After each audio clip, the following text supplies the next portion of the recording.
안녕하십니까? 네, 오늘도 이 저녁에 오신 우리 모든 성도님들 주 이름으로 환영합니다. 일주일 중에 제일 피곤한 날이 언제인지 아십니까? 네, 목요일입니다. 그래서 일요일 교회에서요 찬양 예배를 목요일 저녁에 많이 합니다. 다들 피곤하고 지치고 한 이들에게 새 힘을 줄 수 있는 날이 목요일 저녁입니다. 오늘 우리가 하나님의 말씀으로 다시금 소망을 얻고 또 힘을 얻어서 안식일까지 또 끝까지 잘 달려갈 수 있는 우리 모든 성도들 되시기를 간절히 소망합니다. 자, 오늘은 이제 사경의 셋째 날입니다. 오늘 말씀의 제목은 의를 위한 고난의 현장입니다. 우리가 베드로전서를 보면서 계속 이 고난에 대한 이야기를 한다라고 말씀을 드렸었어요.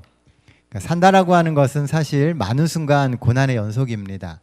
그럼에도 불구하고 그 고난이 우리에게 의미가 있는 이유는 하나님이 주시는 은혜를 누릴 수 있는 것이 바로 그 고난의 현장이기도 하기 때문에 그렇습니다. 그래서 고난이 늘 우리의 실패와 무너짐만을 상징하지는 않는다는 거죠. 우리가 이걸 너무 잘 알잖아요. 근데 문제는 이것이 우리의 삶의 현장에서 일어날 때는 생각보다 쉽지가 않다는 겁니다. 차라리 어디 나가가지고 사회적인 어려움을 겪을 때는 그나마 쉬워요. 그런데 제일 안 되는 데가 어디냐 하면은요, 가정입니다. 가정. 우리가 집으로 들어가면 생각보다 쉽지가 않아요. 제가 이렇게 앞에 서가지고 말씀을 전하고 또 자녀들을 잘 양육해야 됩니다라고 말을 하지만 저 역시도 제일 어려운 게 어디냐 하면 집에 가서입니다. 자녀들 앞에서 목사일 수 있을지, 자녀들 앞에서 말씀했던 그 내용을 그대로 실천할 수 있는지 없는지, 사실 이것은 그 어떤 고난과 그 어떤 시험보다 사실은 더 힘듭니다. 아마 우리 모든 성도님들께서도 비슷한 경험들을 하시게 될 거라고 생각합니다. 그래서 오늘 우리가 같이 나눌 말씀은 고난의 현장인 가정에 대한 이야기를 좀 해보려고 합니다.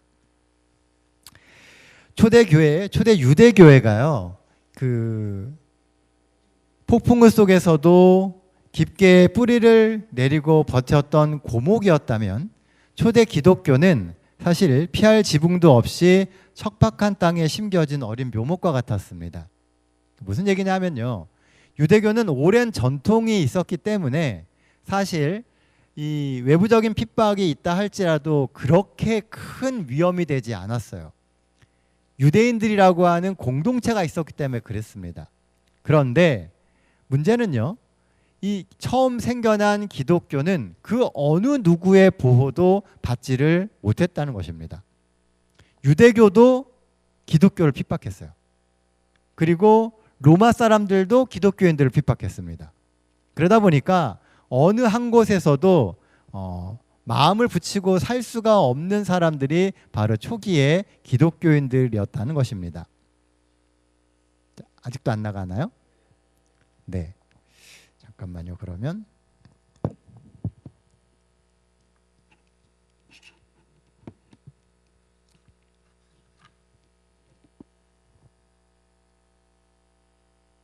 한 번만 더 들어가 보겠습니다.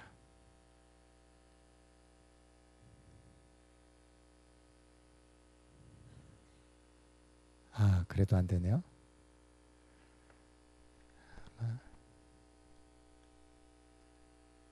네, 그럼 제가 그냥 오늘은 말을 좀 많이 하겠습니다.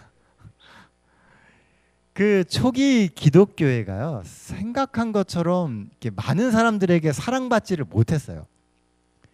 여러분들 아마 성지순례에 대한 어떤 로망이나 꿈 같은 게 있는 분들이 계실 겁니다.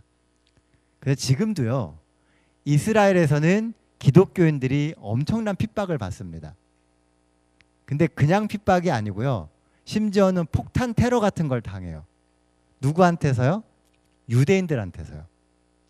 우리는 유대교와 기독교가 매우 유사하다고 생각합니다. 그런데 사실은요, 그들이 생각하는, 이 유대인들이 생각하는 기독교회는 그렇게 사랑받고 좋은 교회가 아니에요. 그들의 전통 유대교를 망가뜨리고 그리고 더 나아가서 세상에 아직 오시지도 않은 메시아를 왔다고 이야기하는 이단 중에 이단이 기독교인 겁니다. 그러니까 핍박이 엄청난 거죠. 거기에다가 플러스 로마에 있는 그 사람들의 핍박은 또 거기다 더해지는 겁니다. 그러다 보니까 이제 막 피어나는 이 묘목과 같았던 어린 기독교는 여기저기에서 보이지 않는 어려움 속에서 살 수밖에 없었다는 거예요. 그래서 초대교회가 가졌던 형태의 교회 모습이 어떤 거였냐 하면은 바로 가정교회 형태였습니다. 지금 우리는 이렇게 많은 사람들이 모여서 예배를 드리는 교회를 운영하고 있지만 초대 로마 시대의 교회들은 물론 이런 교회가 있긴 있었습니다. 그런데 이런 교회보다는 가정교회의 형태가 되게 많았어요. 각각의 가정들에서 예배드리고 같이 그들이 말씀을 나누고 하는 일들이 많았었다고 하는 것이죠. 게다가 이 가정교회는요, 하나의 사회적인 허브의 역할을 했습니다. 이 기독교인들이 다른 도시로 여행을 하거나 방문을 하게 될 때마다 늘 가정에 가서 같이 지냈어요. 연결되어 있는 가정들이 있었다는 거죠. 우리 재림교회가 온 세계가 하나의 교회라고 이야기하지 않습니까? 그런데 사실 교회는 많잖아요. 여기 북성교회도 있고 제가 섬기는 동탄 새하늘교회도 있고요. 이렇게 교회들이 여러 개가 있습니다. 그럼에도 불구하고 하나의 교회라고 이야기하는 이유는 하나의 교회라고 이야기하는 이유는 우리가 전부 다 연결되어 있는 교회이기 때문에 그래요. 그리고 그 교회를 이루는 힘은 바로 가정에서부터 나온다는 겁니다. 그래서 이 교회, 가정교회가 사실은 그리스도인들에게 있어서 믿음의 안전망이 되었다고 하는 거예요. 이 베드로전서는 그 가정교회의 아내의 역할과 그 다음에 남편의 역할에 대한 이야기를 유난히 많이 다룹니다. 특히 여기는 그리스도인 된 아내와 남편과의 관계에 대한 이야기를 이 베드로전서 2장에서 많이 이야기를 해요. 이 베드로전서 2장의 흐름을 이렇게 보면은요, 가정 내의 아내와 남편을 향한 권면이 있습니다. 그 당시 로마 사회는 남성 중심의 사회였어요.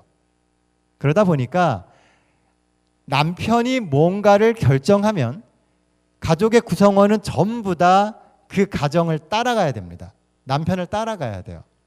그리고 남편들은 아무래도 자신들에게 힘이 있고 권력이 있기 때문에 아내와 또는 가족들에게 고난을 주는 대상이었습니다. 폭력을 행사하기도 하고, 그리고 때에 따라서는 폭언과 그 다음에 관계 속에서도 상하의 관계를 늘 유지하기를 원했던 사람들이 바로 남편들이었다는 거예요. 네. 그 남편들이 그러다 보니까 아내들은 늘 이 남편과의 관계 속에서 어려움을 겪게 되었습니다. 아마 신앙을 하시는 우리 집사님들, 외짝 신앙을 하시는 분들이 가장 고민하시는 부분이 바로 이 부분이 아닐까 생각이 들어요. 내가 그리스도인인데 가정에서 과연 어떤 아내가 되어야 하고 어떤 어머니가 되어야 할까? 여러분들은 그 문제를 어떻게 풀어가십니까? 가정에서 어떤 어머니가 되기를 원하시고 어떤 아내가 되기를 원하세요? 베드로전서 2장은 단계적인 몇 가지 이야기를 합니다. 첫 번째는 아내들은 남편의 말에 순종해야 된다라고 이야기를 해요. 그러니까 남성 중심의 사회에서 보면은 이 말이 굉장히 듣기 좋은 얘기예요? 듣기 안 좋은 얘기예요? 듣기 좋은 얘기죠. 남편이 뭘 딱 하는데 아내가 순종해야 된다라고 성경에서 이야기해 주니까 굉장히 듣기 좋은 이야기입니다. 근데 사실은 이 아내의 순종이라고 하는 말은 그 안 믿는 남편들이 생각하는 그런 순종을 의미하는 것이 아니에요. 말씀을 순종하지 않는 남편도 아내의 행실로 말미암아서 구원을 받게 하기 위해서 순종해 주는 거예요. 남편의 이야기에 귀 기울여주고 그 이야기를 이렇게 받아들여주기도 하고 또 남편의 이야기가 옳다고 해주기도 하면서 그 남편이 옳은 길로 갈 수 있도록 하기 위한 순종인 것입니다. 그래서 아내는 지혜로워야 돼요.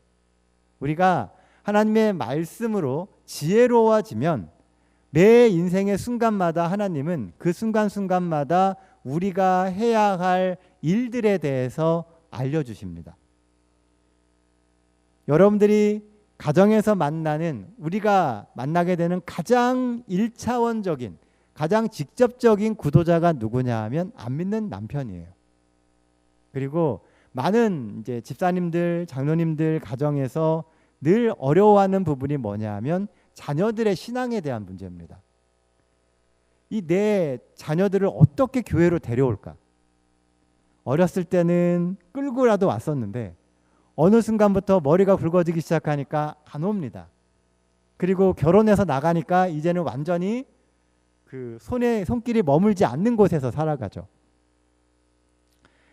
저도 예전에요, 열심히 진짜 어머니의 말씀을 피해서 교회를 도망 다녔던 경험이 있습니다. 제가 초등학교 한 3학년 때부터 중학생이 될 때까지는 진짜 열심히 도망을 다녔어요. 그러니까 저희 이제 어머니가 열심히 신앙을 하시는데 교회에 어렸을 땐 데려가셨었거든요. 근데 어느 순간부터인가 교회 가는 게 재미가 없어요. 밖에 나가면 친구들이랑 이렇게 할 게 참 많은데, 그래서 이렇게 저렇게 도망을 다니다 보니까 제가 어느 날 중학교 3학년이 되어 있었습니다. 그런데 제가 중3 때부터 교회를 잘 다니게 됐어요. 왜 그런지 아세요? 어느 날 토요일 날, 그때는 토요일 날 수업이 있었잖아요. 수업을 끝나고 학교 문을 딱 나오는데 어머니가 정문에 딱 지키고 계신 거예요. 그래서 제가 잡혀서 교회를 갔습니다. 근데 교회에 딱 갔는데 그 주에 굉장히 이쁜 누나가 교회에 있는 거예요. 그 누나가 이렇게 피아노를 치는데 여러분들 그런 경험 있으신지 모르겠는데요. 거기만 하얗고 나머지는 다 뿌였습니다. 그래서 제가 한 주도 안 거르고 교회를 다니기 시작을 했어요.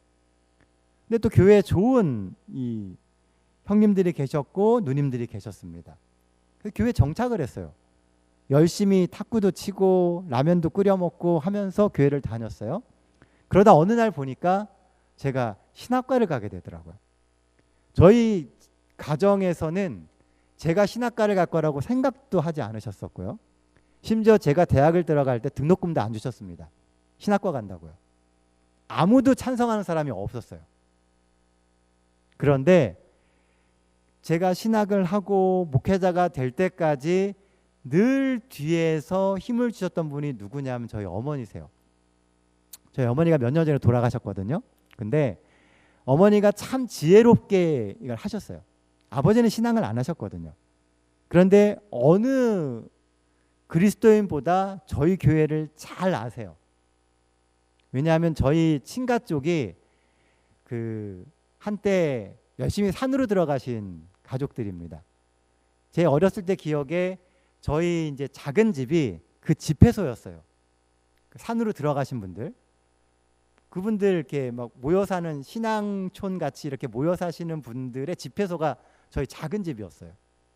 그러니까 매번 말씀으로 이렇게 하고, 제가 대학교 들어갈 때까지만 해도 매 달마다 책자가 날라왔었습니다. 책 첫 장 첫 구절부터 끝날 때까지 전부 예언의 신으로 되어 있는 거예요. 성경하고 예언의 실로만 글이 써 있어요.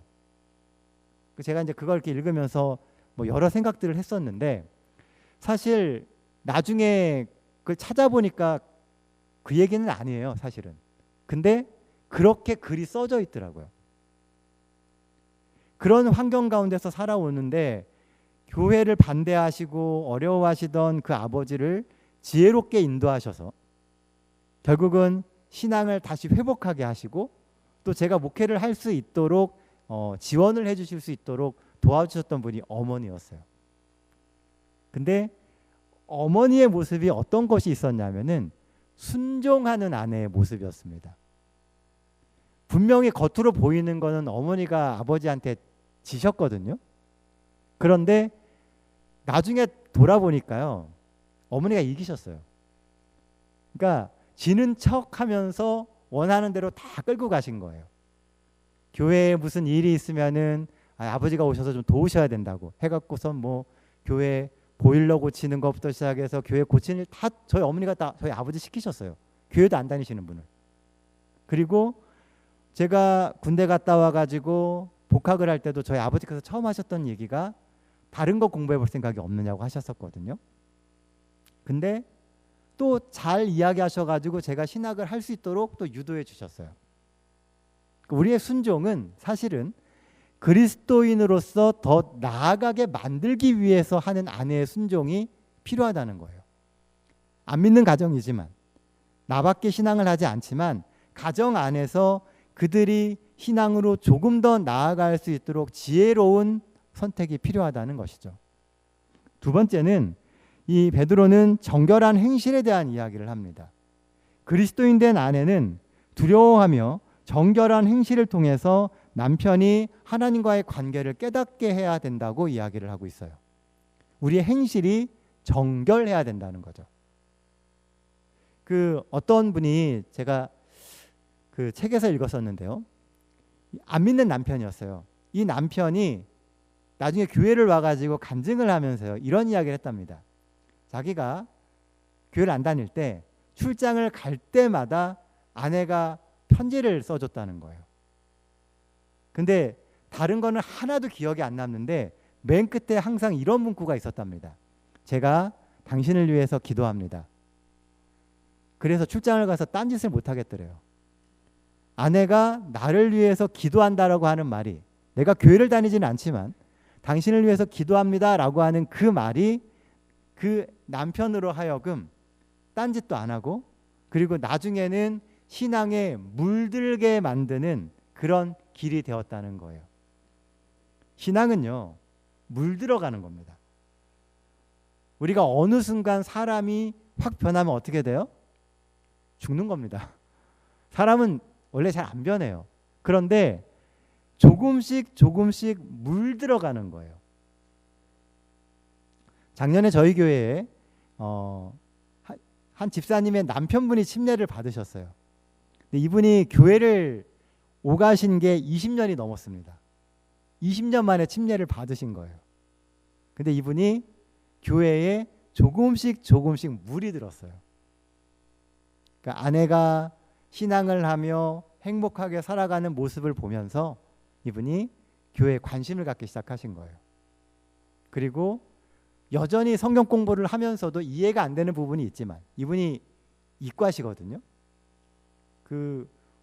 아주 유명한, 여기 있는 이 동탄에 있는 유명한 그 전자회사에 굉장히 높은 직급까지 하시고 은퇴하신 분이세요. 근데 계속 물들어가면서 본인이, 나는 교회는 안 다니고 있지만 나는 반교인이라고 이야기할 정도까지 되신 거예요. 왜냐하면 아내가 원래 아내는 신앙하는 사람이 아니었거든요. 그런데 구역반 통해서 전도가 돼가지고 교회를 오시기 시작해서 행복하게 신앙해가는 모습을 보면서 이분이 교회에 대해서 굉장히 긍정적인 생각을 갖게 되신 거예요. 이렇게 물들어가는 겁니다. 아마 어떤 집사님들은 평생의 기도의 제목이 남편을 인도하는 것일 수 있습니다. 하나님 반드시 그 기도 들어주실 거예요. 우리가 기도하며 정결하게 그리스도인의 올바른 삶을 살아가고 있다 보면 압니다. 내 아내가 교회를 다니면서 뭔가 다르구나, 세상 사람들하고. 그 가운데서 살아계신 하나님을 만날 수 있게 된다는 것이죠. 베드로는 그러면서 무엇에 대한 이야기를 하냐면 내적 단장에 대한 이야기를 해요. 외모가 아닌 온유하고 단정한 심령에 썩지 아니할 것으로 단장을 해야 된다라고 이야기를 합니다. PPT로 다 준비를 한 건데 안 뜨니까 제가 설명을 계속 드리려니까 힘드네요. 이걸. 이 베드로는요, 외적 단장이 아닌 내적 단장을 해야 된다라고 이야기를 합니다. 외적 단장에는 머리를 꾸미는 것, 금을 차는 것, 아름다운 옷을 입는 거예요. 사람들은 내 겉모습을 꾸미는 데에 관심이 많습니다. 그럴듯해지려고 하죠. 그러니까 저도 교회를 오래 다니다 보니까요, 치장하는 걸 잘해요. 이 치장이 뭐냐면 그럴듯하게 보이는 겁니다.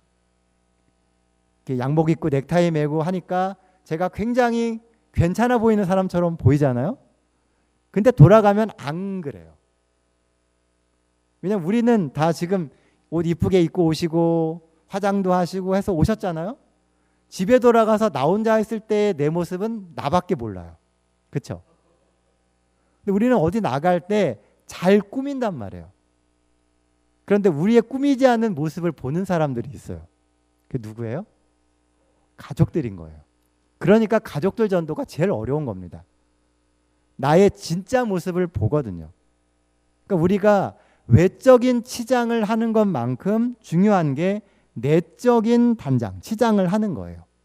베드로는 마음에 숨은 사랑, 그리고 온유하고 안정한 심령, 그리고 썩지 아니할 심령을 갖는 것이다라고 이야기를 합니다. 베드로는 외적인 단장 자체를 부정하는 게 아니에요. 무슨 얘기를 하는 거냐 하면 마음에 숨겨진 품성이 더 중요하다는 겁니다. 우리가 하늘에 갈 때 가져갈 수 있는 건 품성밖에 없어요. 우리가 이 땅에서 조금 더 나은 사람이 되려고 노력할 때 그 노력의 모습이 내 가족들에게 전달된다는 거죠. 그리고 그것이 그리스도인 가정에서 비그리스도인 가정에서 영향력을 끼치는 힘이 되는 것입니다. 온유하고 안정한 심령은 하나님 앞에 값진 것이며 그리스도인 된 아내들의 아름다운 특징이기도 합니다. 증언복음 1권에 보면요, 이렇게 말씀합니다. 만일 아내가 그의 애정을 고상하게 하고 거룩하고 영광스럽게 그의 세련되고 여성다운 위엄을 유지한다면 아내는 그의 현명한 영향력을 통하여 남편을 거룩하게 하는 일에 크게 기여할 수 있으며 그의 고상한 임무를 성취하게 된다. 그렇게 행함으로 그는 남편과 자신을 둘 다 구원할 수 있으며 두 가지 일을 성취하게 되는 것이다. 이 일은 다루기가 매우 미묘하고 어려우므로 많은 지혜와 인내가 필요하며 도덕적인 용기와 확고한 태도가 요구된다. 기도를 통하여 힘과 은혜를 얻을 수 있다. 진정한 사랑이 마음의 지배적 원칙이 되어야 한다. 하나님께 대한 사랑과 남편에 대한 사랑만이 행동의 올바른 근거가 될 수 있다. 우리 마음 가운데 하나님이 주시는 사랑을 심는다면 그것이 우리를 통해서 발현되게 될 때 남편도 하나님을 발견하고 그를 전도할 수 있게 되는 힘이 된다는 겁니다. 하나님은 우리가 그 역할을 하기 위해서 먼저 부르신 거예요. 그리고 여러분들의 가정의 미래는 여러 성도님들 한 분 한 분의 결정과 그 사랑의 마음에 죄송합니다. 달려 있는 것입니다. 성경은요, 이 그리스도인 아내의 모본으로 누구의 얘기를 하냐면 사라의 이야기를 합니다. 사라는 아브라함과 살면서요, 사실 매우 놀랍고 충격적인 경험들을 많이 했습니다. 애굽에서 이 사라는 남편이 자신을 아내로 인정하지 않는, 뭐 거짓말이 아니라고 할 수도 있지만 사실은 마음에 상처가 되는 그런 경험을 했어요. 아내인데 아내라고 안 해요. 그게 거짓말은 아니잖아요. 근데 아내 입장에서는 엄청 상처되는 일이죠. 왜 나를 아내라고 안 하냐는 거죠. 감사합니다. 차라리 마이크 이거를 켜주시겠어요? 예, 제가 소리가 작으니까 더 어려운 것 같습니다. 아, 네. 또한 이 사라는요, 처음에 아이를 못 낳았잖아요. 그러다 보니까 아브라함이 하갈을 이제 아내로 받아들이는 그런 또 가슴 아픈 경험을 합니다. 요즘에는 그런 일이 없잖아요. 한 가정에 아내가 둘이 생기는 경우가 생기면 그것만큼 원래 있던 아내의 가슴이 찢어지는 일이 없죠. 근데 사라는 그 경험도 했어요. 또 어느 날 애를 낳아서 잘 키워놓으니까 남편이 어느 날 그 아이를 갖다가 하나님께 제물로 바치겠다고 얘기를 합니다. 어떻게 낳은 아들인데요. 여러 명 있는 것도 아니고 하나밖에 없는데 이 모든 경험을 어느 누구도 상상하지 못했던 그 경험을 사라는 다 한 겁니다. 첩이 들어오는 경험도 하고 아들을 죽이겠다고 하는 얘기도 듣고 남편이 내가 아내가 아니라고 이야기하는 것도 듣기도 하고 한 번도 아니고 두 번씩이나 그런 경험을 하면서 사라는 굉장히 힘든 시간을 보냈죠. 하지만 베드로는 이 사라의 삶을 요약하면서 뭐라고 얘기하냐면 아브라함을 주라 칭하였다라고 이야기를 합니다. 아브라함이 그렇게 온전한 사람이 아니었어요. 우리는 성경에서 아브라함 얘기를 하니까 아브라함이 되게 좋은 사람처럼 생각하잖아요. 실수가 굉장히 많은 사람이었습니다. 그럼에도 늘 받들어주고 사랑해줬다는 거예요. 그래서 아브라함이 만들어진 겁니다. 우리가 다윗 왕 얘기도 하잖아요. 다윗이 얼마나 훌륭한 왕이에요. 근데 우리가 다윗의 이야기를 잘 읽어보면은 다윗이 그닥 좋은 사람이 아닙니다. 자기 부하의 아내를 빼앗기도 하고요. 또 때때로는 가가지고선 전쟁을 하면서 수많은 이들의 목숨을 죽이기도 합니다. 뭐 한 마을을 전부 다 죽게 만드는 일을 아주 식은 죽 먹듯이 했던 사람이에요. 그런 모습을 본 아들들이 나중엔 반란을 일으키기도 하죠. 그러니까 다윗이 아주 좋은 사람은 아니었어요. 연약한 부분이 많은 사람이었거든요. 그럼에도 불구하고 그가 하나님께 사랑받고 인정받는 사람으로 남은 이유가 뭐냐 하면 그는 늘 하나님을 마음에 두고 살았기 때문입니다. 그리스도인 된 아내는요, 사라와 같이 선을 행하고 어떤 상황 속에서도 하나님께 소망을 두고 사는 사람들입니다. 우리가 인생을 살면서 어떤 경험을 하게 될지 모릅니다. 하지만 하나 확실한 것은 우리의 소망이 하나님께 있게 되면 하나님께서 그 모든 경험들을 통해서 우리 주변에 있는 많은 이들을 하나님께 인도할 수 있는 통로로 사용하신다는 것입니다. 그러므로 믿지 않는 배우자를 위해서 우리는요, 첫 번째 관심을 가져야 돼요. 사람이 오래 살다 보면은요, 사랑으로 살지 않고 의리로 산다고 이야기합니다. 나랑 결혼해 줬고 같이 5년, 10년, 20년 살다 보니까 나중엔 의리로 산다고 이야기해요. 그러면서 뭐가 없어지냐 하면 관심이 없어집니다. 소 닭 보듯이. 이것만큼 이 믿는 그리스도인이 하지 말아야 될 게 없다는 거예요. 모든 믿는 그리스도인들은 소 닭 보듯이 하면 안 됩니다. 관심을 갖고 그리고 끊임없이 관심을 표명하는 거예요. 그러면 언젠가 그 마음 문이 열린다는 겁니다. 그리고 두 번째는 존중해 줘야 돼요. 변함없는 존중으로 상대방을 대해야 합니다. 그러면 그 존중받는 사람도 어떻게 하게 되냐 하면 존중하게 되어 있어요. 그러다 보면 우리가 하고 있는 신앙에 대한 이해도가 생기기 시작합니다. 그리고 세 번째는 책임감을 가져야 돼요. 흔들림 없는 책임감을 느끼는 것이 믿지 않는 배우자를 향한 사랑의 실천입니다. 저 사람 내가 구원 안 하면 누가 구원해 주겠어요? 내가 그를 위해 기도해 주는 거예요. 매일 기도해 준다는 것을 남편이 안다면요, 남편이 절대로 어긋난 길을 가지 않습니다. 우리의 기도가 들려지는 게 되게 중요해요. 혼자 몰래 골방에서 기도하는 것도 좋지만 내가 당신을 위해 기도하고 있습니다 라고 하는 것을 계속 알려주는 게 필요합니다. 책임감을 가져야 돼요. 네 번째는 이해하는 겁니다. 다함이 없는 깊은 이해를 실천해야 됩니다. 이해할 수 없는 상황에 이해할 수 없는 일을 한다 할지라도 이해해 주려고 노력해야 된다는 거예요. 그게 그리스도의 사랑의 모습인 것입니다. 마지막 다섯 번째는 주는 겁니다. 무엇이든지 줄 수 있는 사람이 되어야 합니다. 우리가 헌신이라고 하는 것은요, 내 몸을 바쳐서 그에게 필요한 것을 채워주는 거예요. 그리스도인은 그렇게 해야 됩니다. 왜냐하면 예수님께서도 우리에게 그렇게 하셨거든요. 그런 헌신을 우리가 해가게 될 때 믿지 않는 이 배우자를 우리가 하나님께 인도할 수 있는 기회가 생길 수 있는 것입니다. 하나님의 도움이 없으면 절대로 이런 일은 일어나지 않아요. 우리가 열심히 기도하며 하나님의 도우심과 인도하심을 구해야 할 것입니다. 자, 그렇다면 외짝 신앙이 아닌 이 남편도 그리스도인인 가정은 어떻게 해야 될까요?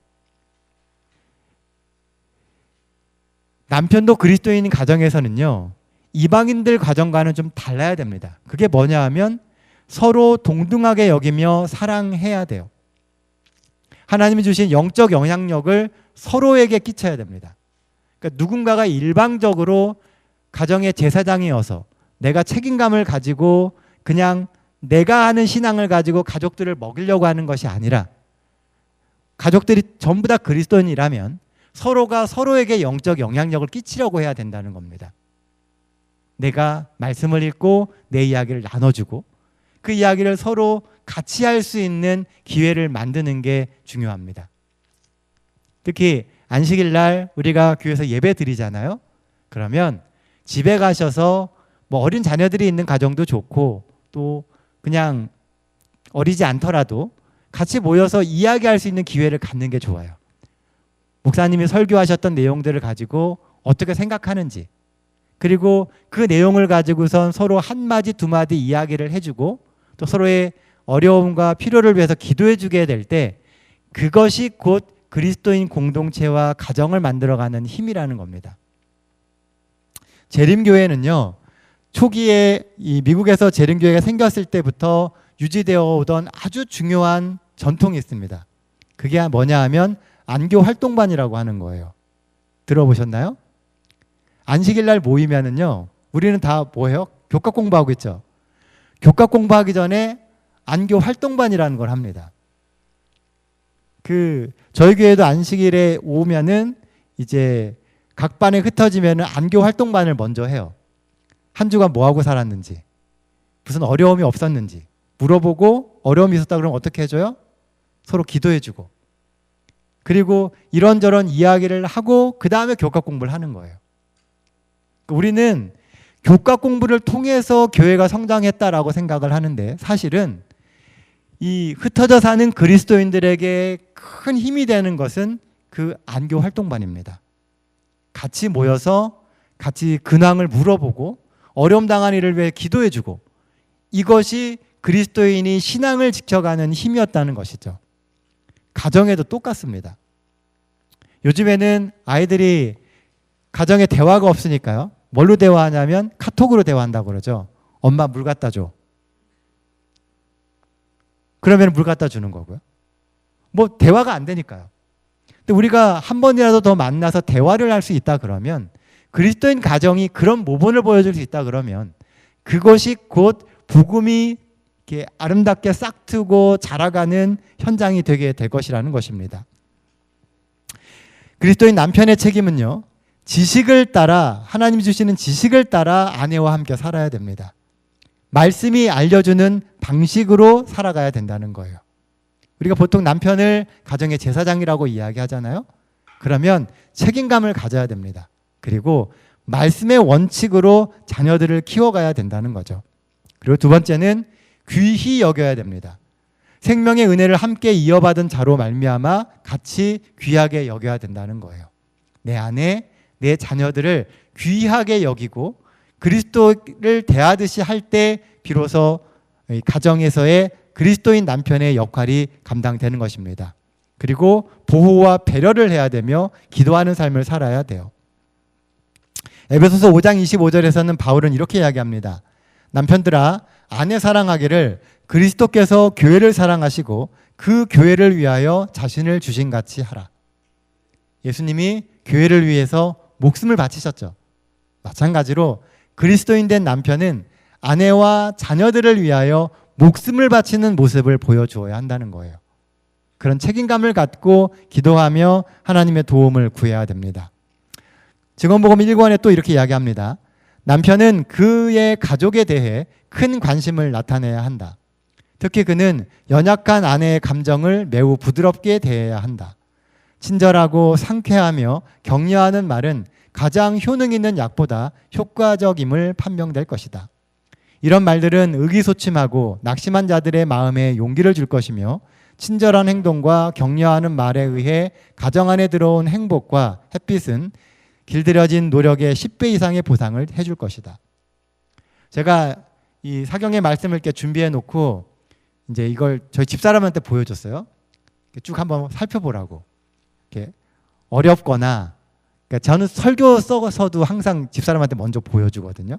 읽어보고 어디가 어색한지, 어디가 이해가 안 되는지 설명해 주면은 또 제가 고치고 설명을 하고 이렇게 하거든요. 오늘 것도 보여줬습니다. 집사람에게. 그랬더니 집사람이 쭉 보고 나서 요 페이지를 저보고 다시 읽어보라는 거예요. 꼭 명심하라고. 제가 이게 잘 안 돼요. 남편은 그의 가족에 대해 큰 관심을 나타내야 된다. 특히 그는 연약한 아내의 감정을 매우 부드럽게 대해야 된다. 이게 진짜 어려워요. 제가 그렇게 해야 된다고 생각은 하고 말씀에 따라 그렇게 알고는 있지만 실제로 그게 잘 안 됩니다. 아마 여기 앉아 계신 분들 다 똑같으실 거예요. 남편분들은. 우리가 해야 됩니다. 왜냐하면 하나님께서 우리에게 그런 사명을 맡기신 거예요. 모든 관계를 풀어가는 핵심은 뭐냐 하면 주께 하듯입니다. 우리가 하나님께 하듯이 내 주변에 있는 사람들을 대해야 돼요. 안 믿는 남편, 선하고 관용하는 주인에게, 또 때때로는 까다롭고 부정직한 주인들에게도 또 범사에 두려워함으로 순종할 수 있어야 된다는 겁니다. 주께 하듯이. 그러면 우리와 만나는 모든 이들이 교회 다니는 사람은 좀 다른데 라고 하는 이야기를 하게 될 거라는 거예요. 그러면 그게 잠정적인 전도가 되는 겁니다. 그리고 마지막 때에 늦음의 성령이 임하실 때 그들의 마음들을 움직이셔서 마지막 때에 수많은 영혼들이 그리스도께 몰려오는 그런 경험의 주인공이 그들이 되게 준비시키는 겁니다. 우리가 죽게 하듯 하면 하나님께서 그렇게 세상을 바꿔주실 것이라는 거예요. 살다 보면요, 부단하게 고난을 당하고 또 어떤 때는 억울하게 느껴지는 순간들도 굉장히 많습니다. 그럴 때라도 우리가 그리스도가 하셨던 것처럼 죽게 하듯 섬긴다면 하나님께서 분명히 우리의 섬김 가운데에 하나님의 귀한 능력을 더해 주실 겁니다. 그리고 언젠가 좋은 열매를 얻게 될 거예요. 그리스도인이 핍박과 배척을 당하는 세상 가운데서 베드로의 전략은요, 선행으로 비방을 침묵시키는 것입니다. 뭐라 그러든지 간에 선한 일을 함으로써 그들이 더 이상 그것을 비난하지 못하게 만드는 거예요. 그리고 어느 순간 보면 내가 저 사람들처럼 살아야 되겠다라고 하는 결심을 하게 만드는 것이죠. 우리는 도덕적 우월성과 선행을 통해서 그리스도인의 다름을 보여주라고 하는 것이 하나님께서 우리에게 맡기신 역할입니다. 성경은 때때로 우리가 당하는 시험을 불시험이라고 표현을 해요. 불시험. 불과 같은 그런 힘든 시험을 당한다는 거죠.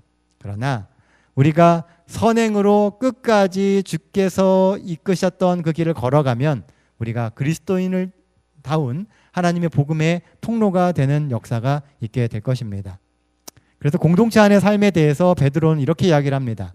서로 마음을 같이하여 동정하며 형제를 사랑하며 불쌍히 여기며 겸손하며. 어쩌면 이 5가지는 그리스도인으로서 우리가 교회 안에서 이루어가야 할 문제인 것 같습니다. 첫 번째는 마음을 같이 해야 돼요. 한 마음으로 조화롭게 그리고 화목하게 살아가야 합니다. 이는 초대교회의 성장 비결이었어요. 서로가 서로를 인정해주고 사랑해주고 한 마음을 가지려고 했다는 거죠. 마음을 하나로 묶는데 제일 좋은 거는 기도만 한 게 없습니다. 같이 기도하면 돼요. 그러면 한 마음이 돼요. 그래서 그리스도인 가정에서도 반드시 자기 전에 하라고 그러는 게 있잖아요. 대판 싸우고 나서 뭐 하라고요? 안 들어보셨어요? 같이 기도하고 자라고 합니다. 남편하고 대판 싸우신 다음에 기도하고 자라는 거예요. 둘이 같이. 그럼 어떻게 될까요? 기도가 나와요, 안 나와요? 안 나오죠. 근데 연습하면 됩니다. 싸우고선 기도하라는 거예요. 그러면 자는 그 순간에는 그 기도를 통해서 마음이 어느 정도 정리가 돼요. 그런 과정 속에 그리스도인 아름다운 가정이 만들어지는 겁니다. 그걸 보고 자란 자녀는 어떻게 될까요? 우리 부모님은 하나님을 믿기 때문에 싸우고 나서도 저렇게 기도할 수 있구나 라고 하는 걸 배우는 거예요. 아무리 잔소리 100마디 하는 것보다요, 그런 행동 하나를 보여주는 게 훨씬 효율적이라는 거죠. 한 교육학자는 그런 얘기를 했습니다. 우리의 자녀들은 우리의 잔소리를 듣고 크는 게 아니라 부모의 뒷꼭지를 보고 큰다고 얘기를 했어요. 부모님이 걸어가시는 그 길, 살아가는 삶의 모습을 보면서 배운다는 겁니다. 두 번째는 동정해야 돼요. 다른 이의 어려움과 필요에 관심을 가지고 공감해야 됩니다. 우리는 우리 주변에 있는 이들, 교회 안의 구성원들, 또 교회 밖에 많은 사람들의 어려움에 대해서 관심을 가져야 돼요. 그리고 그렇게 그들을 도우려고 해야 됩니다. 그렇게 될 때 공동체는 더 탄탄해지게 되죠. 그리고 형제를 사랑해야 된다고 이야기해요. 그리스도 안에서 한 가족으로서 서로를 사랑하는 것처럼 참된 그리스도의 신앙의 모습을 보여주는 것은 없습니다. 그리고 불쌍히 여기고 겸손해야 합니다. 자기보다 남을 낮게 여기고 자기를 낮추어 겸손하게 하는 거예요. 남보다 나를 낮게 여기느냐 아니면 낮게 여기느냐에 따라서 말은 비슷하지만 완전히 다른 공동체가 됩니다. 나를 남들보다 낮게 여기면, 내가 더 낫다고 생각하면 공동체는 망가져요. 그런데 나를 더 낮게 여기면 내가 낮아져서 안 될 것처럼 보이지만 사실은 서로 낮아지기 때문에 서로 높여주는 경험을 하게 된다는 거죠. 우리 북수원교회에 계시는 많은 성도님들이 그렇게 사신다는 얘기를 제가 들었습니다. 서로가 사랑해 주시고 아껴 주시고 보듬어 주시고 그런 교회가 계속되게 되시기를 간절히 바랍니다. 사도행전 519페이지에 베드로가 했던 이야기를 이렇게 기록합니다. 베드로는 계속해서 말한다. 너희가 진리를 순종함으로 너희 영혼을 깨끗하게 하여 거짓이 없이 형제를 사랑하기에 이르렀으니 마음으로 뜨겁게 피차 사랑하라. 하나님의 말씀 곧 진리는 주께서 당신의 성령과 능력을 나타내시는 통로다. 이 말씀에 순종하면 요구된 성질의 열매 곧 거짓이 없이 형제를 사랑하는 열매를 낸다.